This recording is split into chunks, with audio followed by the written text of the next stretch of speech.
नाज़रीन अस्सलामु अलैकुम वरहमतुल्लाहि वबरकातुह। किसी ने आज मुझसे ये सवाल किया कि हालत हैज़ में औरतें जो हैं वो कितने दिन तक नापाक रहती है। तो मैंने ये सोचा कि इस पे एक वीडियो बनाया जाए और औरतों के अंदर जो गलतफ़हमी फैली हुई है उनको दूर किया जाए।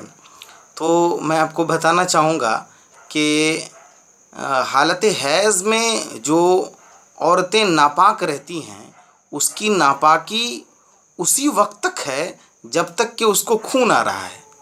अगर ब्लीडिंग बंद हो गई, खून आना बंद हो गया, तो अब वो पाक है। और वैसी हालत में जब वो पाक है तो उस पे नमाज भी फ़र्ज़ है। और अगर रमज़ानुल मुबारक का महीना है और जब मैं ये वीडियो बना रहा हूँ तो ये रमज़ानुल मुबारक का महीना ही है, तो उन पे रोज़े भी फ़र्ज़ हैं, है ना। और कुरान भी पढ़ सकती हैं, वो नेकी के तमाम काम कर सकती हैं। कब? जब उनका ब्लीडिंग आना बंद हो गया। चाहे आपका 3 दिन आता हो, किसी को 5 दिन आता हो, किसी को 7 दिन आता हो, है ना। मैक्सिमम 10 डेज़, 10 दिन तक अगर आ रहा है तो समझिए कि 10 दिन तक आप हालत हैज़ में हो और उस वक्त तक नापाक हो जब तक कि आपको ब्लीडिंग हो रहा है। लेकिन जो ही ब्लड बंद हो गया, आप गुस्ल करती हैं, आप पाक हो जाती हैं, इसमें कोई शुबा नहीं। और पाक हो जाने के बाद आप नेकी के तमाम काम, तमाम इबादतें बखुशी कर सकती हैं, आपको ज़रा बराबर भी गुनाह नहीं होगा, है ना। लेकिन अगर 10 डेज़ के बाद, 10 दिनों के बाद भी अगर ब्लीडिंग हो रही है, खून आ ही रहा है, तो ऐसी हालत में डॉक्टरों से मिले, उनसे मशवरा लें। और मैं कहूँगा कि अगर उसके बाद भी आ रहा है तो ये हालत हैज़ का खून नहीं है, आपकी पीरियड्स नहीं है, मेंस नहीं हो रहा है, शायद आपको कोई बीमारी हो या इस्तिहाज़ा का खून हो।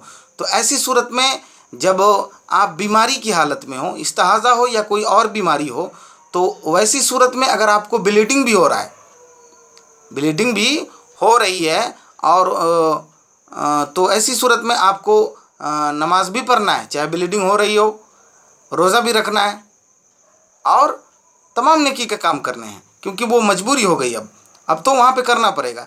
लेकिन अगर हालत हैज़ में हैं तो जब तक ब्लड आ रहा हो तभी तक आप नापाक हैं, है ना। उसके बाद आप गुस्ल कर लेती हैं तो आप इंशाअल्लाह पाक हो जाएंगी और तमाम इबादतें बखुशी खुशी कर सकती हैं, इसमें कोई शक और शुबा नहीं है। और एक बात और जो मैं आपके गोशे गुज़ार कर दूं, वो ये कि जब आप हैज़ की हालत में होती हैं, मेंस से होती हैं, तो उस वक्त आपके ऊपर के जो नमाज हैं, आपके ऊपर जो फ़र्ज़ किया गया है, वो नमाज अल्लाह रब्बुल आलमीन ने माफ़ कर दिया है।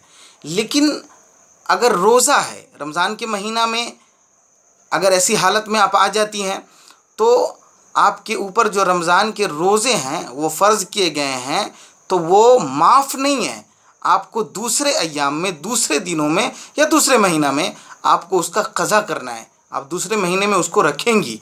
लेकिन जहाँ तक नमाज का मसला है तो नमाज आपका सिरे से माफ़ हो गया है ना। तो ये हैज़ के कुछ मसाइल थे जो मैं आपके सामने रखना चाहता था। और माशरे के अंदर कुछ गलतफ़हमियाँ भी फैली हुई हैं कि बाज़ जो बुरी औरतें हैं वो समझती हैं कि नहीं, जब तक आप 1 हफ़्ता तक नापाक जो हैं, आप 1 ही हफ़्ता तक रहती हैं, चाहे आपको 3 दिन ब्लड आवे, 5 दिन ब्लड आवे या 7 दिन ब्लड आवे, है ना। आपको 7 दिन के बाद ही नहाना है। हालांकि ऐसा नहीं है, है ना। 3 दिन अगर किसी को आ रहा है तो 3 दिन के बाद अगर वो गुस्ल करती हैं तो वो पाक हैं और तमाम इबादतें कर सकती है, चाहे रोज़ा हो, नमाज हो, तिलावत कुरान हो, कुछ भी हो। 5 दिन अगर किसी को आ रहा है तो 5 दिन, 5वें दिन अगर वो गुस्ल कर लेती हैं वो पाक है ना। 7 दिन तक आ रहा है या फिर 10 दिन तक आ रहा है, तो जब तक आ रहा है तभी तक आप नापाक हैं।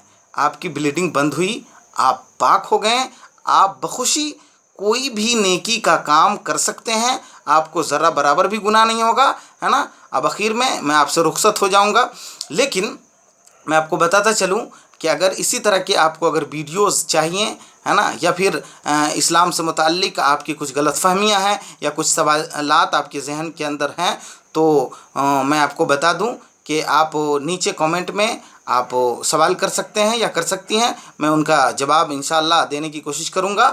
اور ہماری اس چینل کو آپ سبسکرائب کر لیں اور بیل آئیکن کو بھی دبا دیں تاکہ نوٹیفیکیشن آپ کو ملتا رہے۔ السلام علیکم ورحمۃ اللہ وبرکاتہ۔